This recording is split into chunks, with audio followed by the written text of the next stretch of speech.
Bonjour à tous, aujourd'hui on se retrouve pour une nouvelle vidéo sur les binationaux. Voilà, je sais que vous me l'avez beaucoup demandé. Donc aujourd'hui, voilà, vidéo sur les locaux. Installez-vous très confortablement. Petit disclaimer, les gens qui vont ouvrir leur bouche là pour me dire non, on n'a pas besoin des binationaux, on a déjà des pépites au pays. Nanana. J'ai déjà fait une vidéo sur la MTN Elite One, je présente quelques pépites aussi. Donc n'hésitez pas à aller la voir avant que vous parlez. Le premier joueur, c'est Steve Ngura. Né à Ivry-sur-Seine, il commence le sport par le judo, avant de faire du football dès l'âge de 6 ans. Il commence par le club de sa ville, l'ES Vitry, avant de rejoindre l'AS Choisy-le-Roi en 2017. 2 ans plus tard, il migre vers le centre de formation du Havre, alors pensionnaire de Ligue 2. Performant avec les équipes de jeunes, il s'illustre notamment en marquant le but de la victoire en Coupe Gambardella face au Paris Saint-Germain. Le 6 août 2022, il fait ses débuts en tant que professionnel lors d'un match de Ligue 2 face aux Valenciennes.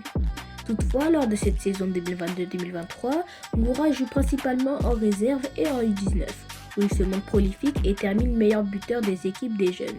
Le 21 janvier 2024, il marque son premier but en tant que professionnel face à Châteauroux en Coupe de France. Lors du match suivant, à Lorient, il est passeur décisif pour André Ayew qui a inscrit un retourné acrobatique égalisateur à la dernière minute sur le score de 3-3.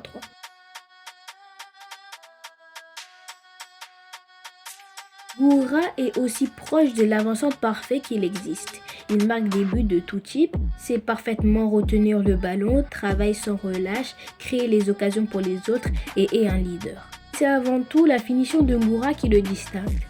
Il a une technique presque parfaite pour frapper le ballon, le frappant proprement avec les 2 pieds et trouvant souvent le coin du filet. Une très belle option pour le Cameroun, surtout que là, il nous manque un peu les attaquants. On a Magri, Mania, ok, mais lui, il est encore plus jeune et peut encore plus apprendre d'eux. Le prochain joueur, c'est tout simplement Tristan Ashu. Recruté à Manchester City en 2017 alors qu'il était âgé de 9 ans, Ashu va s'imposer comme un élément clé de son équipe et va faire étalage de tout son talent.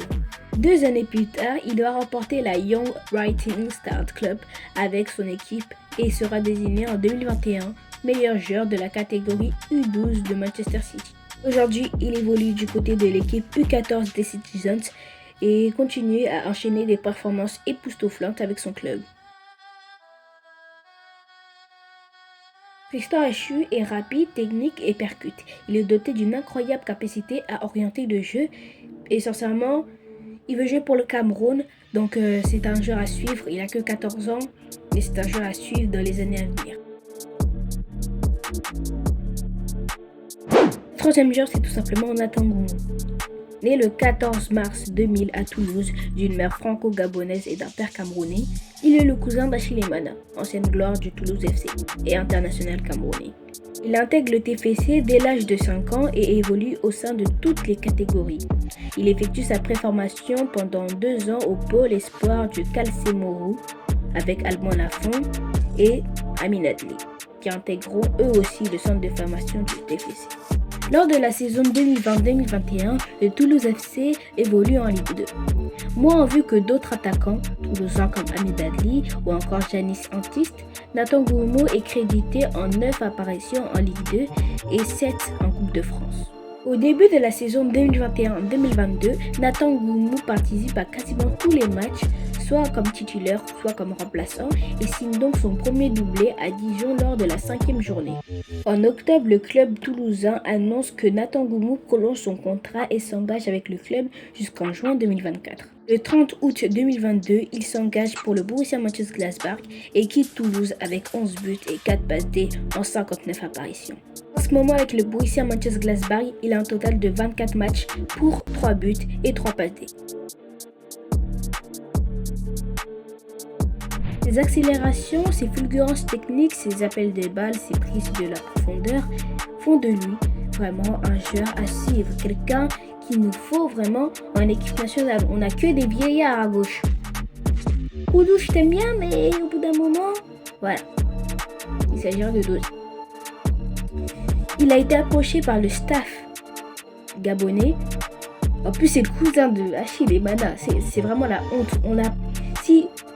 Si on fait pas le forcing comme le Gabon, ça sert à rien. On va le laisser partir avec le Gabon et c'est pas notre problème.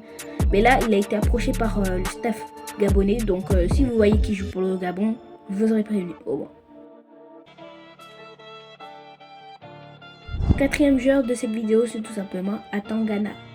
Né au Cameroun, Valentin Atangana commence le football au sein du FCF.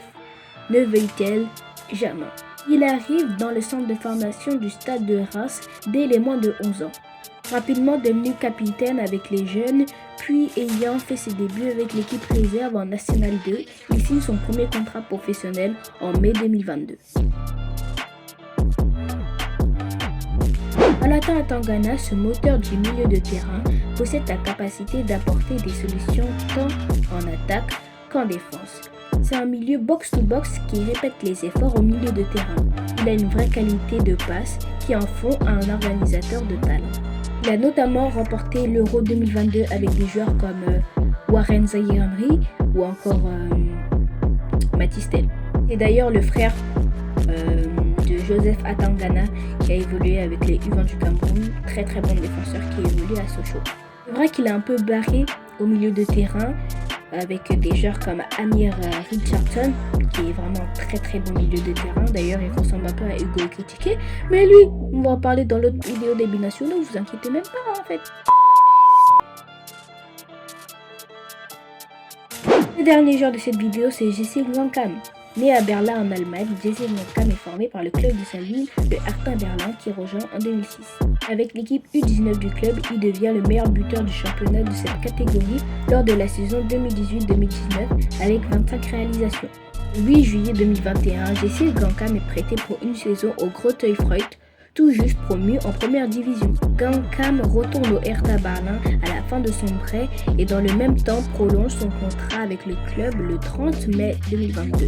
Il signe un nouveau bail courant jusqu'en 2025. Le 14 juillet 2023, Jesse Ngankam s'engage avec l'Eintracht Francfort pour un contrat courant jusqu'en juin 2028 et une indemnité de 4 millions d'euros. Aujourd'hui, il évolue du côté du Mayence en prêt de l'Eintracht Francfort. Jesse Ngankam est mature dans son jeu puissant, mais pas que. Suffisamment agile pour nous gratifier de quelques gestes techniques de sorte à se mettre en bonne position de frappe, droitier mais doté d'une bonne patte gauche. Il s'est bien fait insulter avec Moukoko lors de l'Euro U21 avec l'Allemagne. Je dis pas que c'est bien le racisme, loin de là, mais au moins ça va lui faire un petit choc dans sa petite tête. Voilà, ça t'apprendra à jouer pour l'Allemagne. Tu savais les risques que tu encourais et Moukoko vient pas pleurnicher, hein. Tu savais très bien ce que tu faisais. Je dis ça, je dis rien, mais Marmouche et Bimbe, ils ont commenté ça. J'ai rien dit, mais voilà, peut-être un signe pour qu'ils rejoignent le Cameroun. Surtout qu'il y a une grande communauté de Camerounais à Francfort. Mais de toute façon, on va parler de ça dans la prochaine vidéo des binationaux. Donc, c'était la fin de la vidéo. N'hésitez pas à liker, à vous abonner, à partager. Ciao!